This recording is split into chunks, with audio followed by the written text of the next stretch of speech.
Welcome, everyone. My name is Gail Tamarchi. I'm the Director of Wellness Initiatives for Friends Life Care. We're very happy to have Friends Life Care members and friends visiting with us today, and for Ariel's wonderful class number 4 already. This time is flying by, isn't it? So Ariel is going to teach us about walking and standing today, right? So thank you very much, Ariel. We're just very appreciative of these classes and all you're teaching us. You're so welcome, and thank you to Gail for her vision to bring this class to you all, and to Friends Life Care. Yeah, can we get some thumbs up? And I'm going to do snaps and a round of applause there. Yes, it's really exciting to reach out to you all. So just some rules of the road before we get going. In the chat is my website and my email address. You're welcome to put your email address in the chat. If you'd like to join my mailing list, you can either go to my website or just put it in the chat. It's also a great place. Gail is going to kind of keep track of the questions as I'm teaching, and I'll check in with her periodically. So if we're not responding right away, we ask for your patience that we will get there. I just want to alert you to a couple of controls on the Zoom in case you haven't become completely expert. I'm still working on my expertise. At the bottom of your screen is where you'll find chat. There's like a little, I don't know what to call that icon, a message icon. And you can click on that both to see the chat and to add your chat. At the bottom on the right is where you would type your message. Also at the bottom of your screen, if you scroll your cursor, you will see reactions all the way over to the right. And if you click on that, there's an opportunity to put a thumbs up. And that means I'm with you, yes. So you can give me a thumbs up if you can find the reactions, and if you can hear me okay, and if you can see me okay. Thank you so much. I even got some applause. Thank you, Sally. Well, it's not Sally, but you're from Sally's, from Sally's computer, apparently. You can change that, by the way. It is a great pleasure. I can't believe we're on week 4. And yes, today I'd like to talk about, when we're talking about living in balance, especially for seniors as we age, it starts to be an area of greater concern. And or just for being a human being on the planet, balance is a marvelous aspiration. So I'd like to do a quick recap for anyone that wasn't here the last 3 weeks. I do want to let you know that the videos from our previous classes are on the Friends Life Care YouTube channel, and you can find that on their website. Gail, did I say that correctly? You absolutely did. And also on the email that they received last night at 8 o'clock had the link for today, and it also has a link to go to all the previous recordings. So it's on our website and on our YouTube channel. Right. So I encourage you to use those as a resource. Also on my website, I have a YouTube channel with short instructional videos. They're about 2 minutes long each. So there's a wealth of resources if you're interested. Okay. And off we go. So living in balance, there's my website again, everyone, atphila.com. I love a little glee. Ooh. There we go. So I love this quote from T.D. Jakes. If you think down, you will go down. And if you think up, you'll always travel in the direction of your thinking. Which is exactly the land that we live in with Alexander Technique. It's about using the powerful tool of our thinking to craft our aim to come into coordination so we can think and more effectively to feel and function at our best. The last couple of weeks I've been working with posture myth busting, because when we more accurately aim ourselves into how we're actually built, we're always going to be more effective and be more in balance. So the first idea is that postural balance actually has movement. Micro movement is what keeps us balanced, not holding ourselves still. The next myth we kind of deconstructed is that we don't want to sit up straight or stand up straight, because indeed we are curvilinear. Our spines are curvy, and actually every little pathway of muscles and nerves is curvilinear. And the last myth we deconstructed was about our shoulders, the most bullied part of our system, people always telling us to put our shoulders back and down, when in fact they are built to suspend out, and they actually belong in the middle of our torso, forward to back. So here's one of my favorite diagrams about head balance. So this forward dropped head now has a medical diagnosis. It's called FHP, for forward head position, also commonly known as text neck. And especially in the last few months, when we've been spending, for many of us, much more time at a computer, you may have noticed that habit getting even stronger. Now you'll notice with that forward head position, an increased curve in the upper spine there, commonly referred to as kyphosis. But I want you to know it's not always structural. It could just be the way you're holding yourself. So when your head comes forward and down, it's exerting way more downward pressure on your system. It's also asking your neck and back muscles to work all the time. I call that unfair labor practices. You would never hire someone and expect them to work 24 hours a day, 7 days a week. That would be mean and unfair. We have laws to protect against that. If you are holding your head forward and down in a slump and then sleeping like that, you are asking your neck and back muscles to work 24 hours a day, 7 days a week. So a little self-awareness to bring our head weight over the middle of our middle. So those lumbar vertebrae are in the middle of our spine, in the middle of our torso, forward to back. So we're going to do a little experiment. I'm going to stand up so you can see me better, but you're welcome to stay seated. You're just going to put one hand on your belly. You're going to put the other hand on the small of your back, behind your belly. And I'm just going to remind you that the vertebral bodies, the chunky part of your spine that carries weight, is in between your hands, forward to back.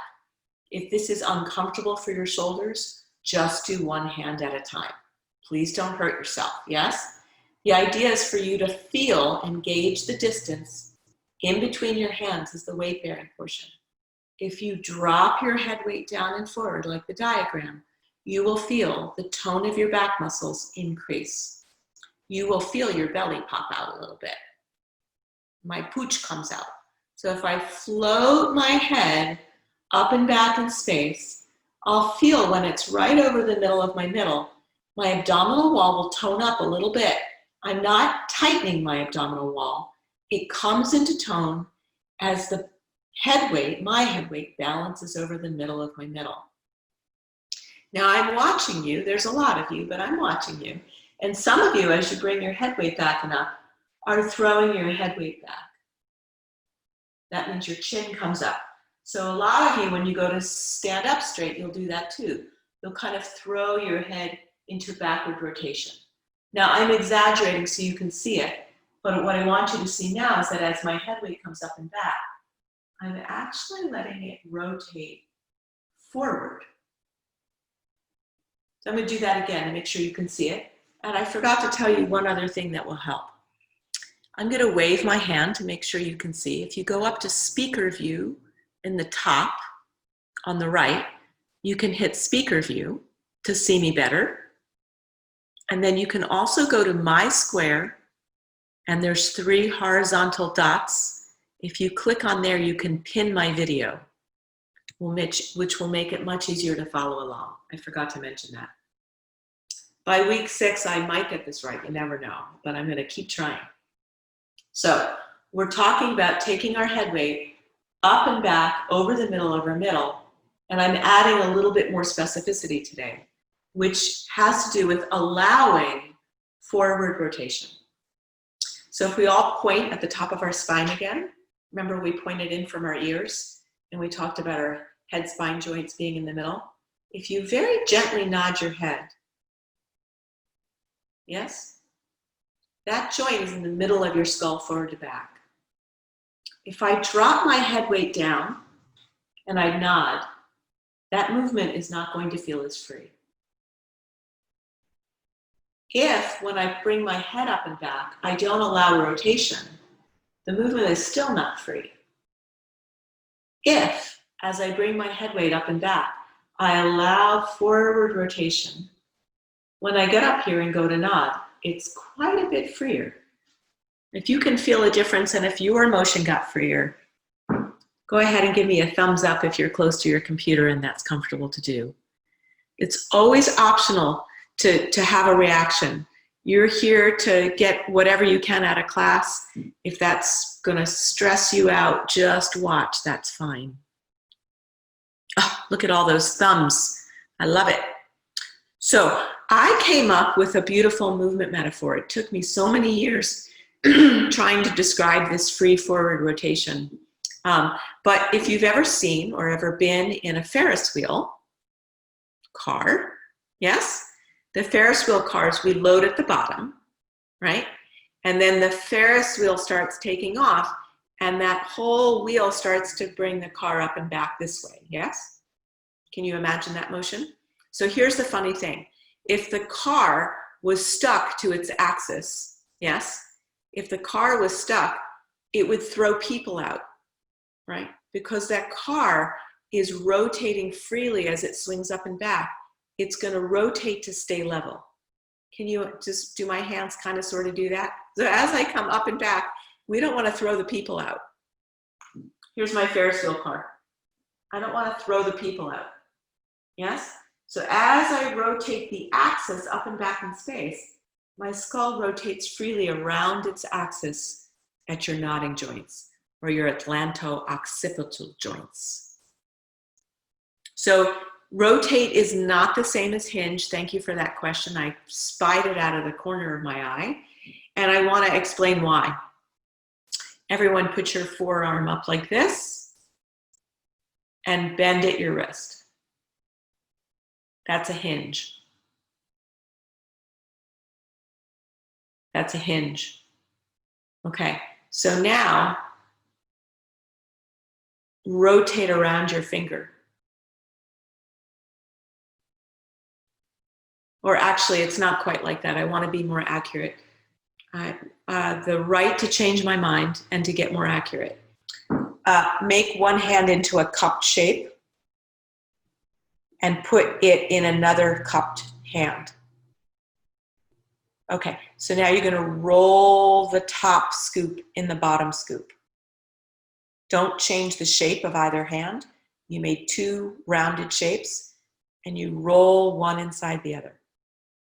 That's actually the shape of your atlanto-occipital joints.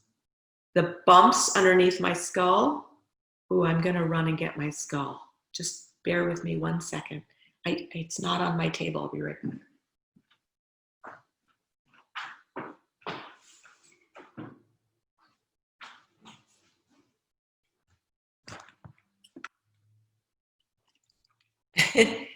Can you see these bumps?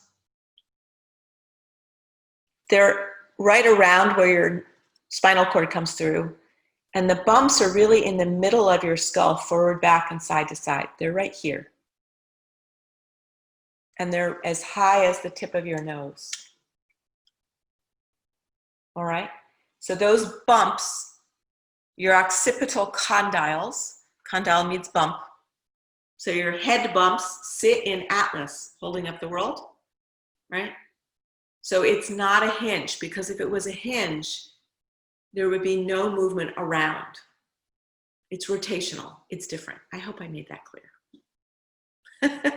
Right? So for instance, if it was a hinge, which is how a lot of people use the base of their neck, which is dropping down, then I was talking to my daughter yesterday because I have a 24-year-old daughter that sews for a living, and her neck is hurting her. And I said, well, if you keep bending at the same place, at the base of your neck, it's like bending a pipe cleaner. And if you keep bending there, you're going to wear it out, because that joint isn't meant for a lot of movement. When we lead at the top of our spine and rotate, that joint is intended to sequence movement, and she's not going to overuse it. So when we sequence movement from the top, that's our roll down to look down. I'm jumping around a little bit, but I like responding to questions, so keep them coming. So we have that rotational movement, If any of you are familiar with Mr. Alexander's directions, Mr. Alexander used words to direct people's thinking to help them come into balanced coordination. And Mr. Alexander's language went like this: allow my neck to be free in order that my head moves forward and up so that my back can lengthen and widen and my limbs free away. So those are the words Mr. Alexander came up with in the 1800s to direct us. Now, I haven't used those in this class before today, but we've already been doing that. I just used different words. So do you remember when we made a fist? Let's do that again. And remember when I asked you to squeeze as hard as you could and then let go? And when we let go, we released into movement three-dimensionally, simultaneously in all directions. Yes? When we released the tension, we released movement expansively in all directions. So when we allow our necks to be free, we're allowing our head to move away from the tortoise shell, is the way I talked about that. Remember our very first week, we played with pulling ourselves into our torso as if that was our tortoise shell. And then we played with trying to just release our arms out or just release our head out. And that was a very goofy, funny experiment that didn't work very well. So then we practiced releasing our head away from our tail, our arms and our legs away from our torso simultaneously. And all of a sudden, we all got a little freer. Thumbs up if you remember those experiments, if you've been with me. Excellent, thank you. Okay, so then I want to go back to my screen. And I think, yep, I love it when I actually know where I am. The lean, we talked about the lean. Here's a lovely photo of Mr. Alexander in his spats. And you can see on the right, he's leaning into his hips. And I even nicknamed this habit. This is why people don't want to cook anymore. They're leaning into the kitchen counter when the kitchen counter isn't there, or when it is there if they're cooking. So his hips are out over his toes. His shoulders are behind his hips. And if you could see his head weight, it would be forward. And I'll show you that in a moment. As opposed to, please don't call the one on the left straight. I'm going to call it tall and free, if you wouldn't mind me changing the language. Because he does still have curves. His calf muscles curve. You can see his hamstring curves, right? His derriere curves, right? That's his sacrum. His lumbar spine goes forward. His thoracic, he still has curves. They're just in balance. And then we started looking at 70-30 as a way to habit bust the lean. So again, if you would like to join me standing. Now, if you're a person that is compromised at all with your balance, please, I invite you to be wise and prudent and safe. And so I've got my chair handy. So by all means, if you need to help yourself, please use a chair or whatever you need for stability. You could also just be next to a wall and put your fingertips on the wall.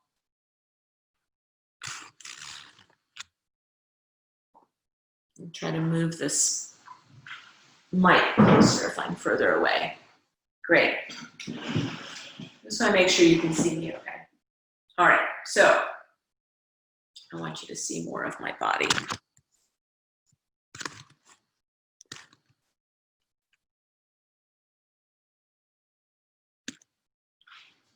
I still haven't been able to hire that full-time camera person. Maybe next week. All right, here we go. So, go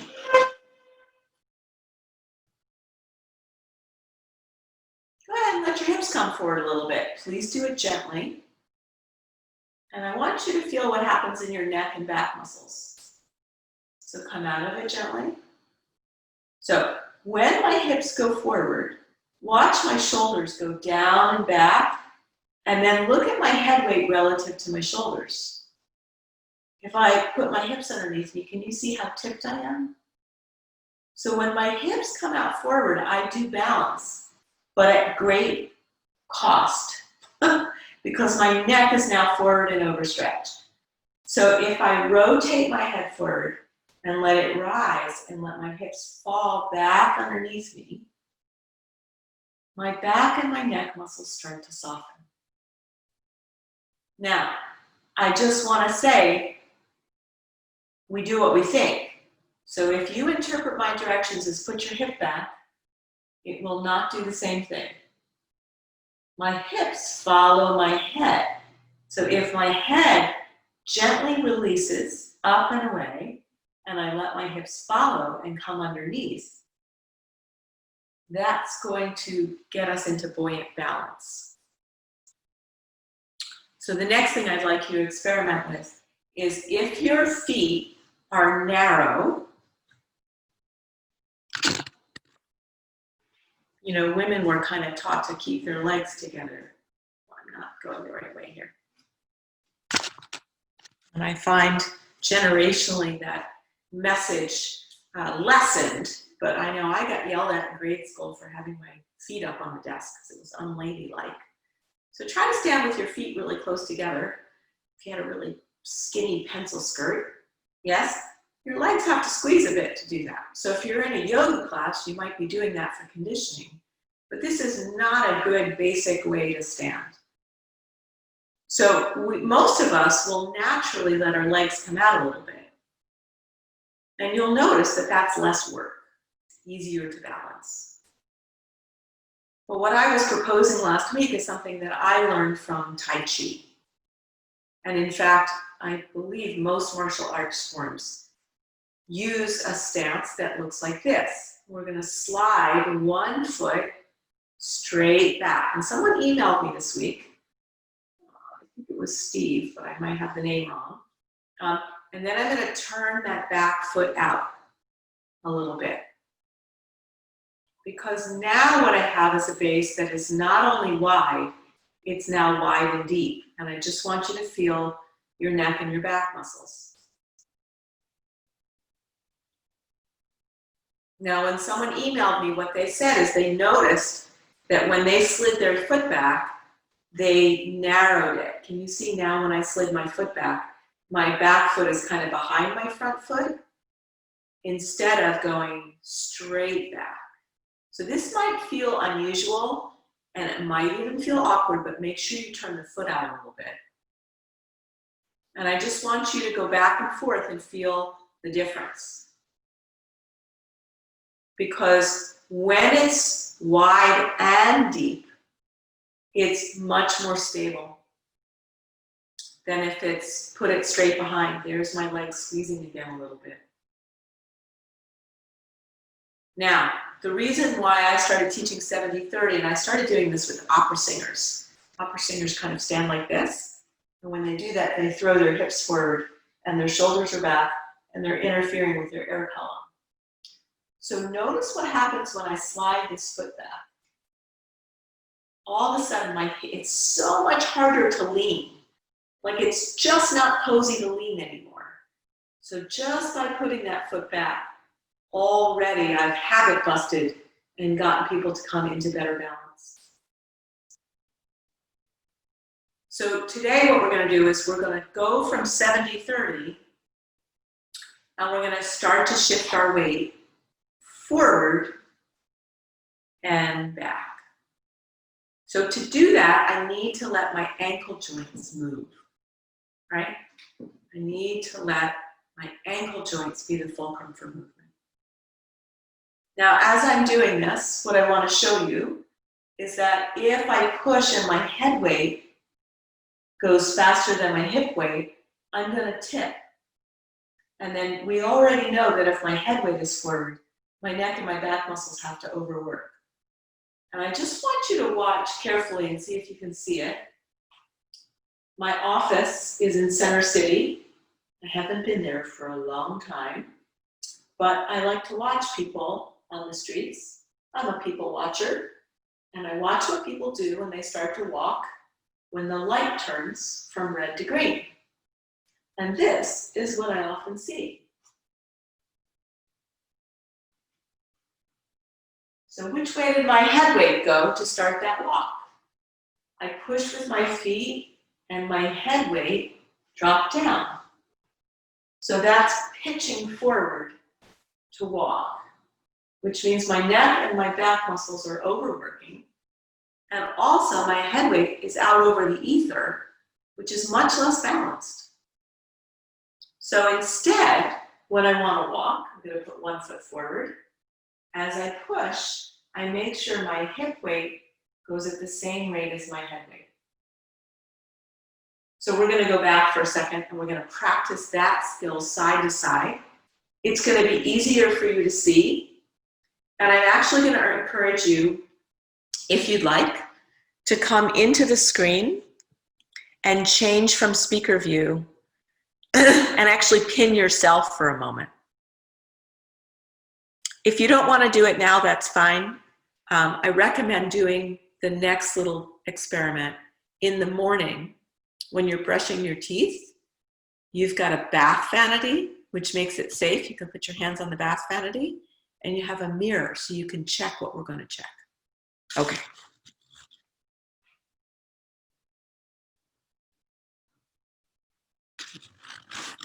Here we are. So now I've switched. I've got my feet side by side again. I'm no longer in 70-30. I'm doing a new experiment and my feet are side by side because I think you'll be able to see this. So what I want you to know is that if I want to move in this direction, I'm going to push with this foot. So I'm not just going to put my head over on this side. I'm actually going to push the floor away to put my head and hip weight over to, it's going to be your left foot. And if I want to get from my left foot to my right foot, if I want to go to this direction, I'm going to push with this foot. So I push with my left foot to move my hip and my head weight over to the right. Great. So if you've ever seen a swimmer do a flip turn, they swim to the edge of the pool, they flip over, and then they push off the edge of the pool. They push one way and they move the other way. And that's what we're doing with gait. Now, watch what happens. If I push with this foot, but I don't let my ankle and my hip move as quickly as my head, I'm tipped. Now I did a really extreme version, but if I use my elbows to show you the tip, right? I'm tipped like a teapot. You may just be doing a little bit because I'm watching you guys. I saw a few of you like this. Can you see I'm tipped a little bit? If I bring my hip weight over more, there's my upright full stature. So check yourself if you've got yourself pinned. And now let's check the other way. We're going to push with our left foot. And then if my hip goes faster than my head weight, look, I tip again, but I'm tipped the other way. So if my hip is too far, I need to bring my head over. So my hip and my head weight go at the same rate, and then no tip. You'll see your shoulders be level. So we're going to push and carry hip and head weight. Make sure you're not holding your head, you're letting it accommodate, because that Ferris wheel accommodation can happen side to side. Right? Those joints don't just roll this way, they roll that way too. And push and let your hip and head weight go. Good. If you need the chair, use it. You could put the chair right in front of you. Right, so this would be my bath vanity. So now we're going to push and we're going to test your balance. Just doing that so you can see me. So you're going to test your balance by tapping your foot. So watch in the monitor, and in the morning when you brush your teeth, watch. Because if my hip weight is too far over and I go to tap my foot, can you see I bobble? Yes? If I push and I put my head weight faster than my hip and I go to tip my foot, tap my foot, I'm going to fall. So when I get my hip and my head weight right over that ankle joint, when I go to tap my foot, I get no bobble. Smooth, smooth, smooth. Push from this foot, try the other side. Hip and head weight. And then we're going to tap our foot and test your balance. I'm seeing some bobbles, people. So, in addition to right, left, hip and head weight, here's the other thing that will happen. If as I push, my head weight goes forward, and I go to tap my foot, I'm going to get a lot of movement. So I have to bring my head weight over the middle of my middle as I bring my hip and head over my ankle. That's when I have really nice balance.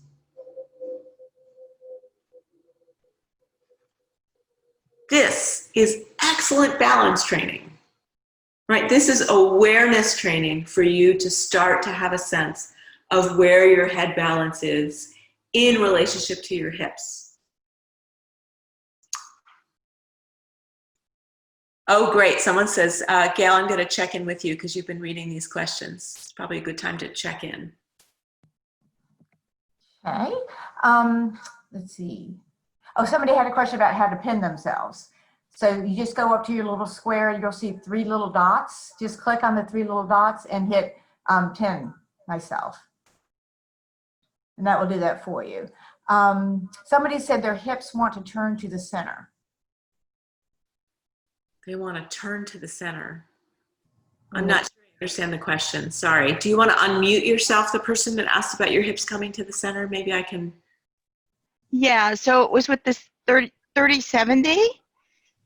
And when I would turn the foot out, then my hips wanted to turn to center themselves. Actually, your hips will open a little bit. Hi, Pasha. Hello. Pasha and I know each other. Really? How can Emma be 24? Oh, time, it marches on, doesn't Right. it? Yeah, so, you know, when I move that foot back and turn, then I want to like center my hips that Don't way. center your hips. Let your hips follow where your feet go. Okay, so then I'm facing a slightly different direction. Yes, your hips. Okay. Thank you for that, Pasha. That's an excellent thing. Don't try to square. You know, I have a lifetime of dance training. Well, how would you know? I started dancing when I was 4, performed and choreographed until I was in my 50s. Really only stopped about a decade ago. So this idea of manufacturing where we are as if we were symmetrical and square, we are not. We are curvilinear, we are asymmetrical, we don't use ourselves symmetrically, we're not built symmetrically, we've got more organs on one side and placed differently. And so when I turn my foot out, my hips open, and that's perfectly fine, let them. So if I'm cooking, I want my center facing what I'm doing, move your feet a little bit. Yeah, but don't force your hips. I'm so glad you asked that, Pesha. Thank you. And it's called 70-30 in martial arts because ready stance in martial arts, right? So I forgive me, but you know, this idea of Hulk when I was a kid as being a strong model, that kind of hunker down into the tortoiseshell is not very strong. And if we got to do this workshop in person, I'd make you test it out because I've asked people to do the Hulk and then have someone push on them and they topple right over. If you've ever seen any kind of martial arts demonstrations, they'll have these very petite elderly masters and they don't look like this. They're in 70-30 and they're 70% back on their back foot. And what this stance is ready to turn and see opponents from any direction and they kind of slot them off. Yes, no, hunker down. And when I do 70-30 and ask people to push on me, they're surprised how strong I am. And they can feel the increased strength. Okay. We were talking about weight shifts. Does anyone have any questions about weight shifts? Put them right in the chat. Yes. So somebody wanted to know if it's helpful to slightly bend the knees when standing because they said it seems to help the balance. Great question. So back to our quote about it matters how you think about it. I don't like bend your knees as the antidote to not lock your knees. And I'll tell you why. Because a lot of times I see people bend their legs bent. I'm sorry, I said the wrong thing. They lock their legs in a bent position. So we do not want to lock our knees back. That causes a lot of strain and will wear your knees out. However, if you just bend your legs, you might actually lock them in a bent position. And what we want to do is release into support. So if you allow a tiny little release, it's more like the difference between putting your car from park into neutral. So you're not hitting the gas and bending them, you're just unlocking them, and they always have the capacity to go forward. So if you put your hands right at the back of your knees, and you just kind of think the tiniest wisp of gentle forwardness, not driving your knees forward. So what I want you to see, try this with me if you'd like to. Go ahead and put your knees back if you can. If you have a knee problem, please don't do that. But when I do that, my hips tighten up immediately, and I can feel my neck tighten. Now, if I just bend my knees from here, I want you to see that my hips actually are going with my knees.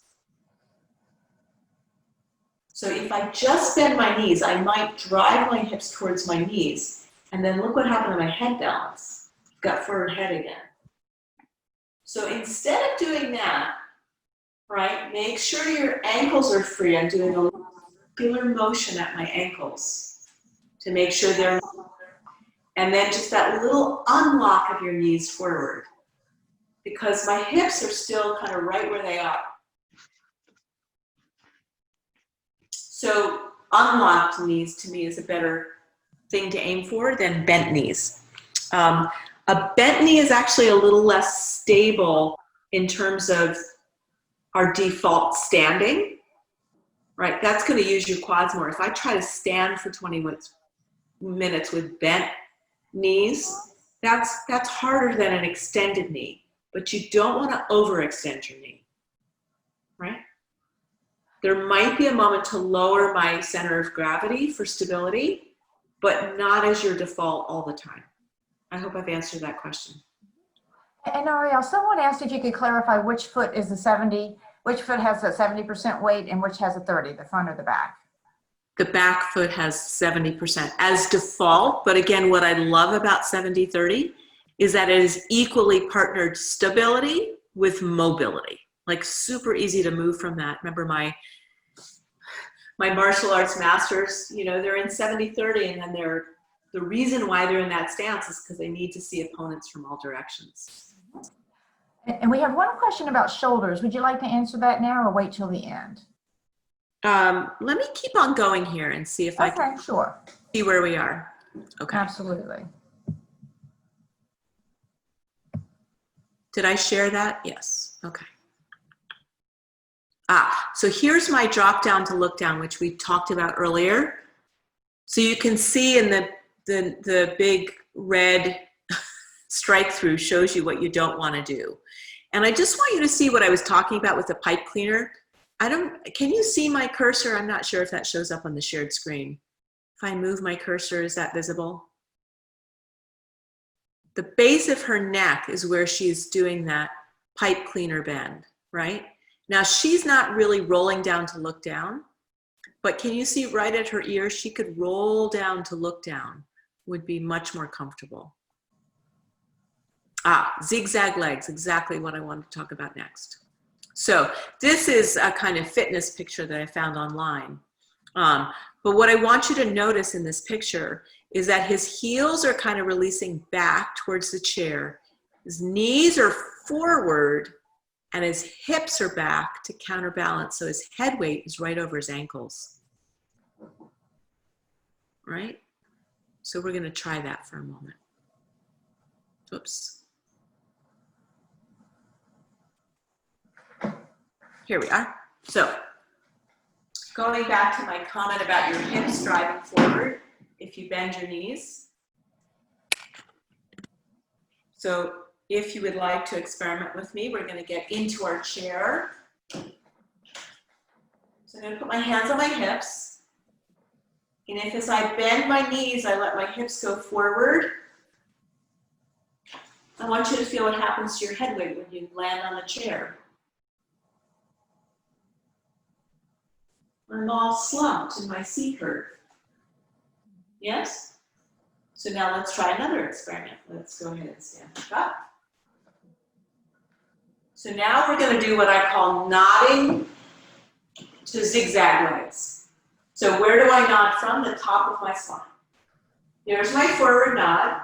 And then at the same time that I nod, my hips swing back as my knees go forward simultaneously.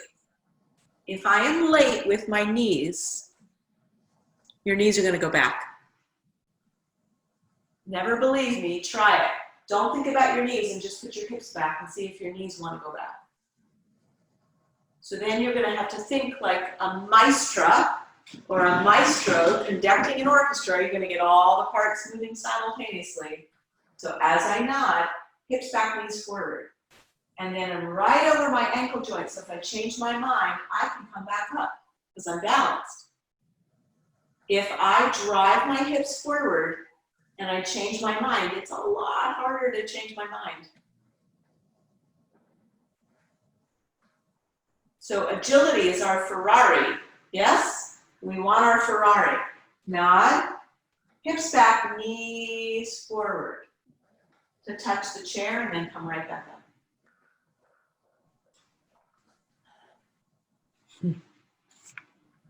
I forgot to keep moving my mic. Tell me how you're doing with that. Give me a thumbs up if you're having any increased balance with that experiment. I love Randy's on a red park bench again this week. I got 1 thumb up, 2 thumbs up, 3 thumbs up. Thank you for those, everyone. If you're not sure, that's completely fair because scientific process asks us to repeat the experiment. So I've given you some homework this week, haven't I? But let's talk about walking a little bit more. We have a bit of time. So I started to talk about pitching to walk, yes? So if we go back to our 70-30 stance,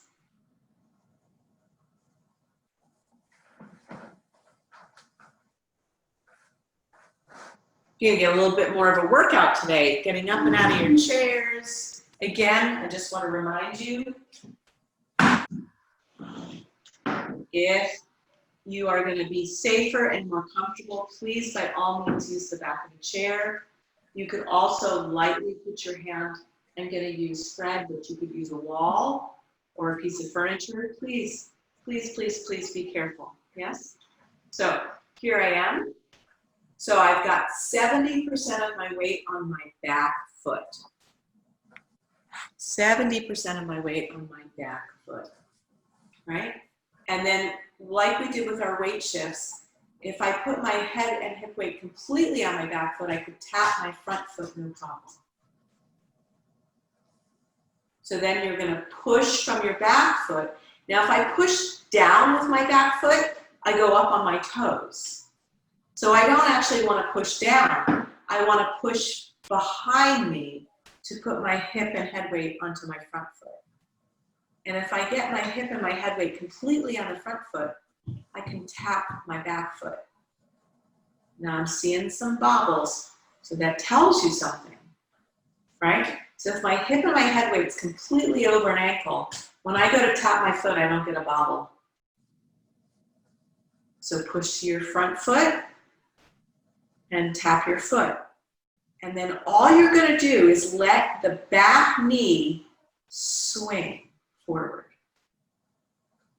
So, you're not near your computers anymore, but one of my very favorite cultural experiences in Philadelphia is the Franklin Institute. And my very favorite thing in the Franklin Institute is the large pendulum in the stairwell. Now, I'm a bit of a movement geek. I've been that way my whole life. I love to watch things move. And to me, that is the most beautiful, graceful, meditative movement, to watch that pendulum. It's a clock, right? It's rotating. The earth is rotating around its pendular swing, so it knocks down a peg every so often, I'm not sure. But it's gorgeous, right? So it's a weighted pendulum, and it just swings. So there's no motor driving it. There's no push to get it to go. It's just because it has weight, it stays in perpetual motion. So why am I going on about that? Because if I push my, let's see. Excuse me, Ariel, could you move back a little bit? Someone has requested that they said they can't see your feet, and that would be helpful to be able to see your feet. Thank you so much. That's what I'm working on right now.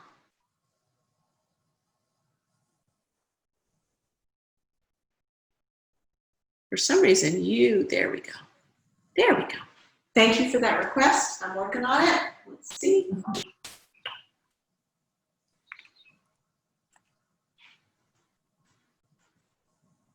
Is that better? That's it. Thanks. Thank you. Okay, so I've got 1 foot back and 1 foot forward. So I'm not pushing down, because that makes me go up. I'm pushing behind me. I'm not pushing my head weight faster, because then I'll tip, right? Nor am I pushing my hip weight. Some people push like this, and then they're falling back. So I'm pushing behind me to carry my hip and my head weight forward. And then watch my back knee is just simply going to release, like that pendular swing. So my other movement analogy is that really fun moment when we give a kid a ride on a swing, right? Most of the time, all we have to do is pick the kid up in the swing, and then really, if you let go, the swing releases with the weight of the child into its full pendular swing. So here I am, 1 foot back, 1 foot forward. I push behind me to bring my hip and my head weight forward, and then my back knee just releases. And then that, my friends, is the shape, the size of my step. So watch what happens if I overstep. I'm going to push to my forward leg, and then I'm going to kick, and what happened to my shoulder weight? Now I'm behind myself because I reached my foot. A lot of people overreach their foot, so this is really good training. I've got 1 foot forward, 1 foot back. I push to bring my head and hip weight, and then I just want you to practice releasing the back knee, and then that's the size of my step. It doesn't even clear my front foot. And I've got no weight in that foot because I haven't shifted my weight yet. Now I shift my weight. I have a new free knee. Release and put it down. Then I shift my weight. Then I release. So what I see a lot of times, right? I want you to see the difference. I see people pushing to tip, and then their head weight is on their landing foot. And that, my friends, is called falling, not balancing. If I push and I release a leg, I'm completely balanced. If I pitch and my head weight, I cannot pick up my back foot. I'm not balanced. I'm going to come in so I can watch you all experiment a little bit and see how you're doing with that.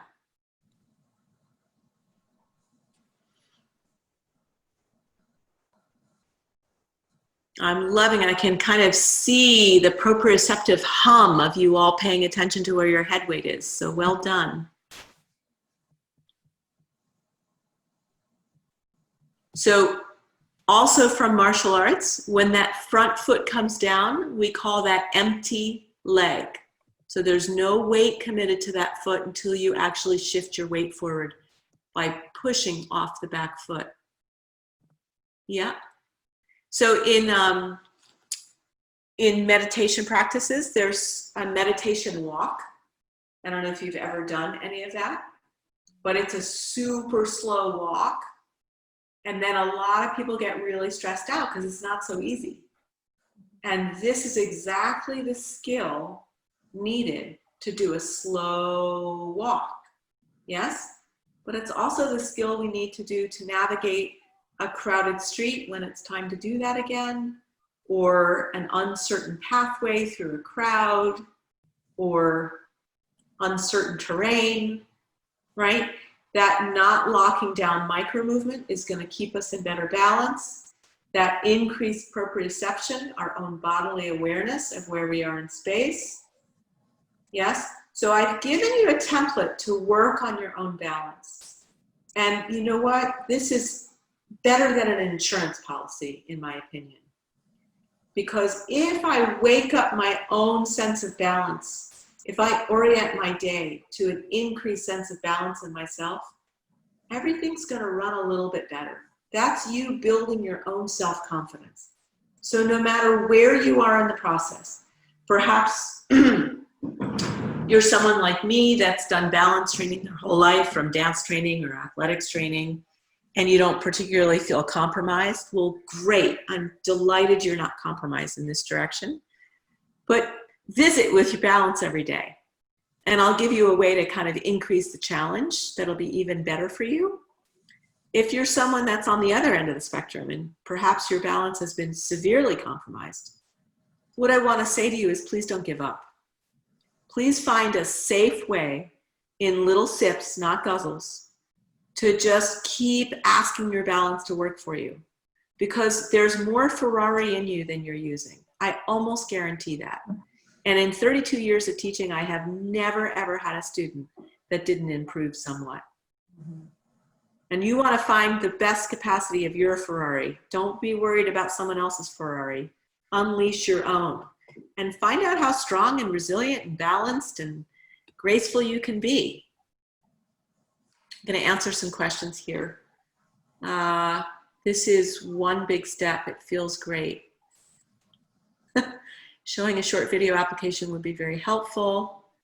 Well, I'll tell you what, I will work on getting a YouTube video up. So if you will go to my YouTube channel, it's Ariel Weiss. You can find it on my website. That will be my homework assignment for a week, is I will put up a video about walking. What does your hip do during walking? You talked about the knee moving forward, but isn't the hip involved? It's an excellent question. Your hip will follow the action of your leg, and I specifically want you to release your knee to swing your femur forward. And I just want to remind you, I set this rule out there our first week, but it warrants repetition. Please don't believe anything I say. Now, I know a thing or two, and I've been at this a long time, but you won't learn as much if you just believe me. In class, there's a reason why I keep inviting you to experiment with me. Because Mr. Alexander made his discoveries about psychophysical coordination by engaging in a process of self-observation and experimentation. So he didn't really invent a darn thing. We call them his discoveries because he unearthed the sneaky habits that he had developed as a young man that covered up his best functioning. And what he discovered was a way to uncover his best, unrestrict, get out of the way of his Ferrari, disengage the parking brake. He discovered a way to get out of the way of his best functioning. So let's, if you want, or you can tuck this one away for later. I'll just demonstrate for you. The question was about a hip. I don't know why it keeps doing that. Okay, so remember my quote, we always do what we think. If I think up, I'll go up. If I think down, I'll go down. So if I think hip, I've got one, I gotta go back. There we go. I've got 1 foot back and 1 foot forward, and I think hip. Can you see my shoulder weight actually went backwards? I'm falling back, guys, if I pick up that back foot. And a lot of people kind of kick their hip forward. Hip forward. That kind of is a look, but I don't recommend it, right? So when I push, I'm pushing my hip and head weight equally. And if I try to put my hip forward, it's actually throwing my shoulders back, which would be great if I wanted to do a back flip. But I don't think that's what you want to do. So I'm releasing my knee forward, swings my foot. The other mistake people make while we're on the subject is people kick their foot forward. So here I am on my back foot. I shift my weight forward, and then people kick their foot. And then they overreach, and they land on a really hard, overextended knee. Can you hear that? If I kick my feet, you're going to hear my feet clump. So I don't know about you, but my mother used to tell me to let my feet come down more softly. Also, if you're a person that wears the heels out of your shoes, I almost guarantee that's what you're doing. You're kicking your feet out and landing on a locked knee and heel striking too hard. You are supposed to heel strike, but if you're trying to get your heel to strike, you're overdoing it. Your heel will strike if you let your knees swing forward. That's my heel coming down first. It's just coming down with much less impact, which is gonna wear my shoes out less. And more importantly, it's gonna wear my knees and my hips and my feet out less, which might be helpful. Okay.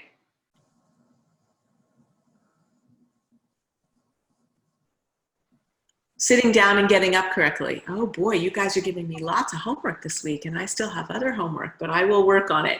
If I don't get to it this week, I promise I will. I'm going to make myself a little note.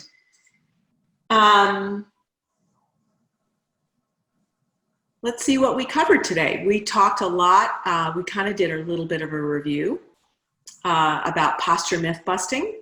Yes, we really went further into head balance today.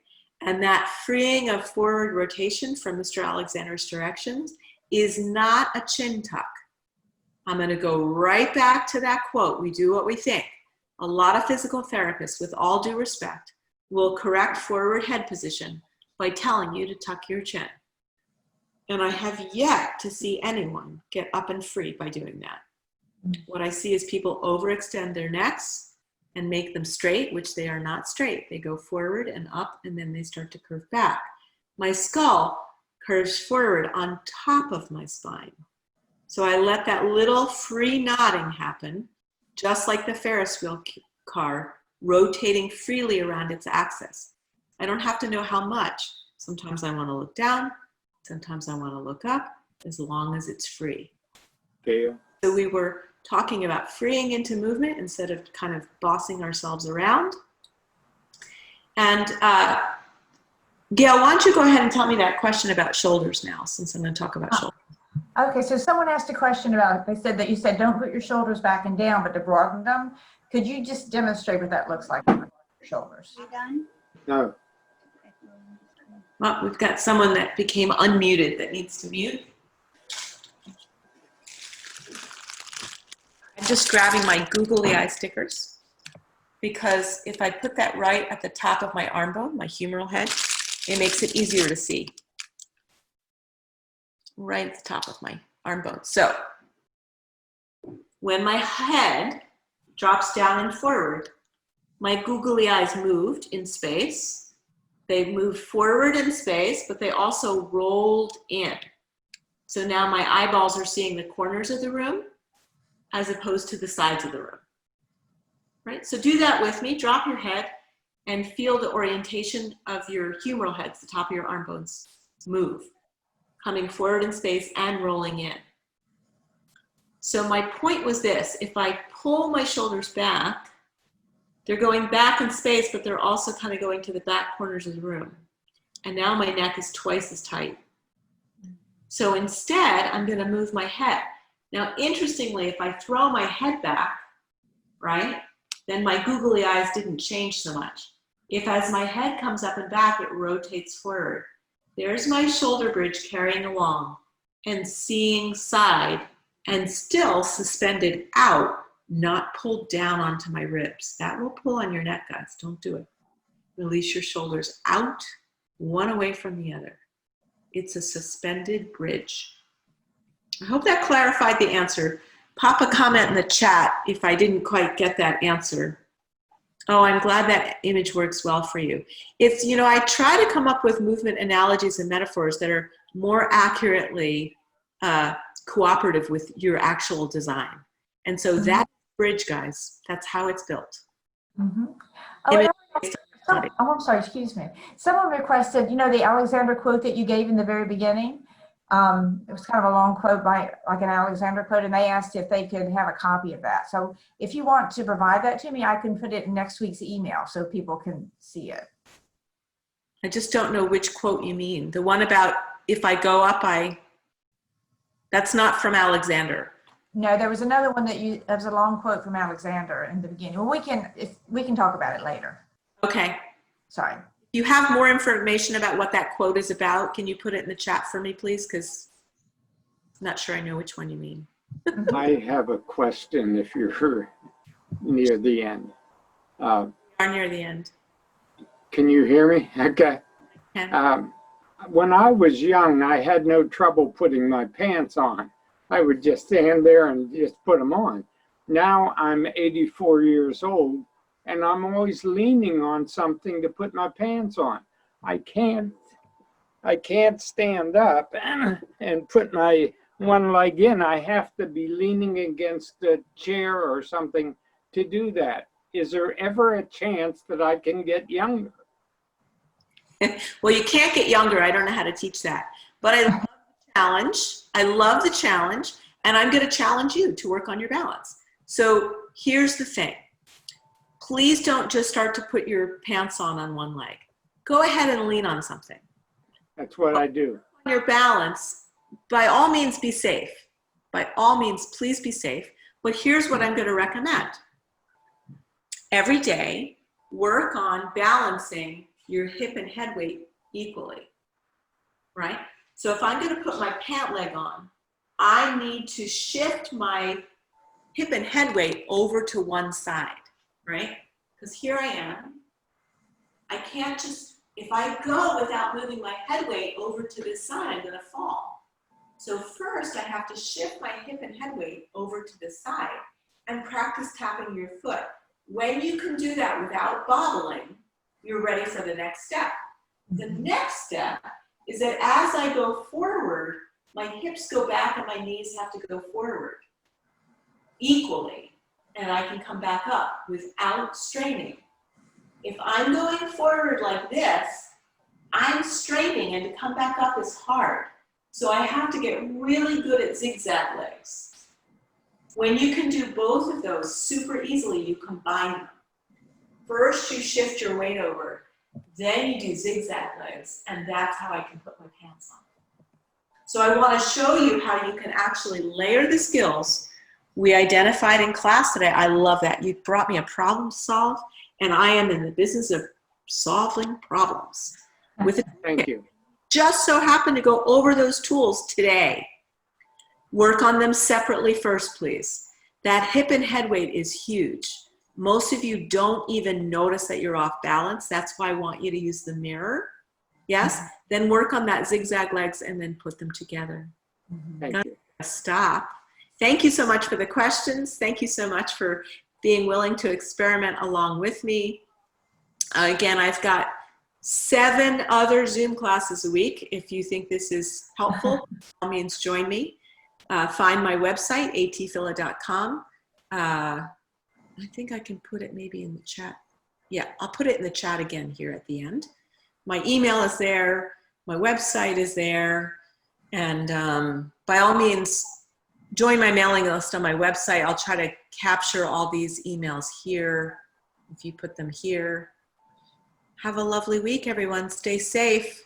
Practice. Thank you for joining us. Thank you.